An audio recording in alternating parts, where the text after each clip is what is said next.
I'm Dr Cath Watson, and today PD Insurance has asked me to talk to you about how to keep your dog entertained when you're away from home.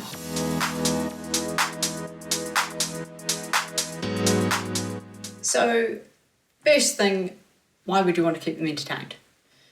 Well, I'm sure you know yourself, it's very easy to get bored if you're at home with nothing to do. And boredom can lead to all sorts of problems, and particularly with dogs, that relates to noise.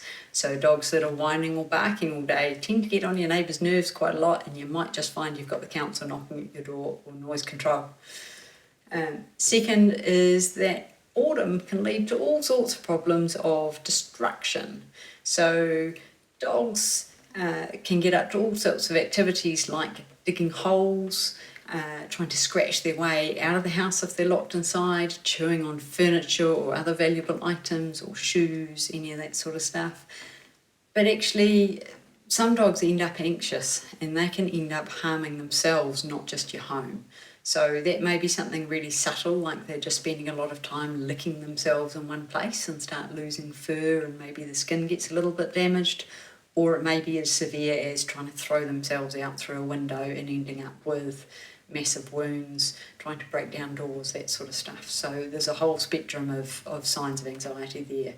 So first thing is understanding or recognising that if you're going to leave your dog home alone, that having some degree of environmental enrichment is important to try and prevent behavioural problems, but also understanding what some of those problems can be and seeking help if you're starting to see the signs of them.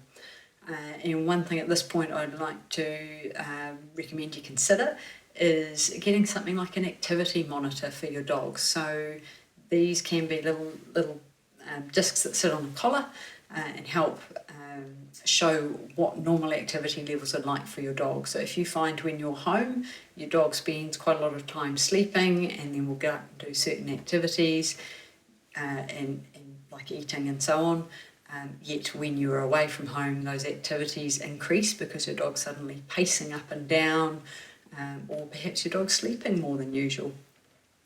Being able to see those activities helps you monitor whether the behaviour is normal or not too.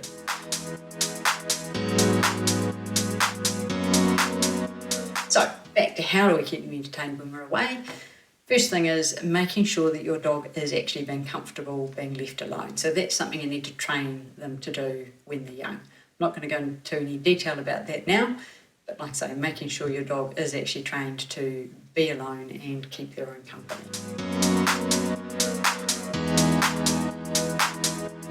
As far as environmental enrichment goes, this is about reducing boredom, reducing anxiety, but increasing their mental stimulation, giving them something to do when they're looking for something to do, accepting the fact that actually they may want to sleep and giving them comfortable areas to sleep in that they can escape the heat or lie in the sun, depending on what their preference is.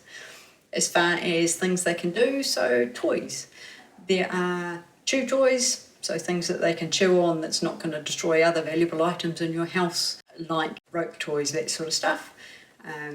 Puzzle toys, which usually involve food, but maybe they have to roll a ball around so the food falls out, or have to interact with the toy in some way before they get a reward.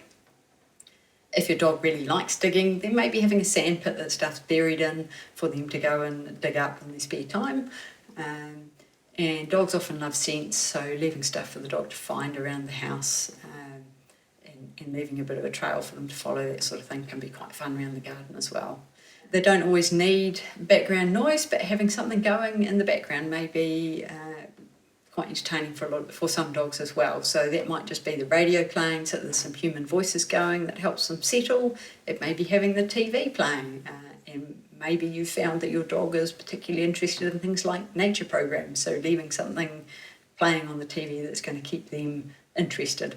Obviously, not attacking the TV would be ideal as well.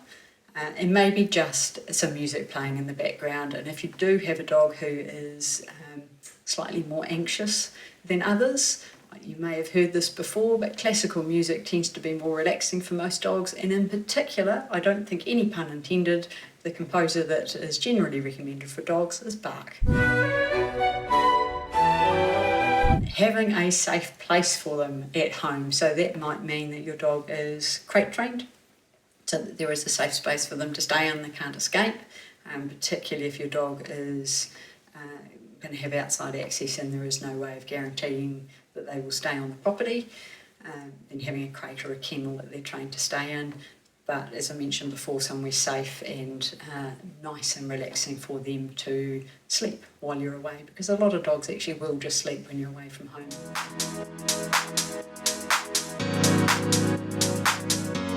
If you don't think you can provide enough environmental enrichment, or you're concerned about anxiety or boredom developing, then you have other options. Get in a dog sitter, or even have a dog walker come by and pick up your dog, take them for a walk for a bit of stimulation for the day.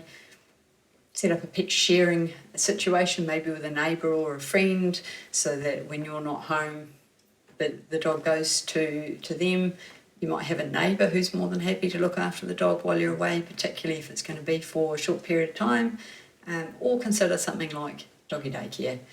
So you have lots of options, provided as much environmental enrichment at home as you can, but if not, then there are obviously some outside options as well.